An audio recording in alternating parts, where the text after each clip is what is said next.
اگه میپرسین که چرا اینجوری توی برنامه رفتار کردی با ترانه یا هر چیزی، من اگه یادتون باشه چند روز پیش یه استوری گذاشتم و تمام دخترها رو تگ کردم. یه سری اگه تگ نکردم یا بلاک بودن یا بلاکشون کرده بودم و نمیشد تگ کرد و از همشون عذرخواهی کردم. گفتم اگه توی برنامه بیرون برنامه اذیتی از من دیدید یا باعث آزارتون شدم عذرخواهی میکنم. اینجا بازم میگم دخترای برنامه،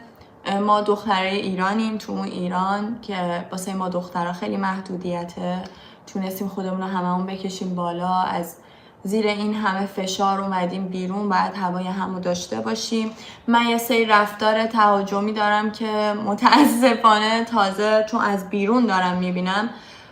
باهاش آشنا شدم و متوجه شدم و دارم سعی میکنم که درست کنم این موضوع رو در خودم، چون که شاهینم اینجوریه که چرا زود عصبی، من خیلی زود از کوره در میرم و اگه اونجا بد رفتاری کردم، حالا توجیهی که نداره ولی این سری رفتارشون که مال قبل بود و ای داشتن اذیتم کردن سر محدثه که اومده بود و خواستم تلافی کنم، ولی بازم میگم که چند روز پیش استوری گذاشتم و عذرخواهی کردم. و اینی که هر روز میایم به من میگین که عذرخواهی کن، چند بار آدم باید عذرخواهی کنه؟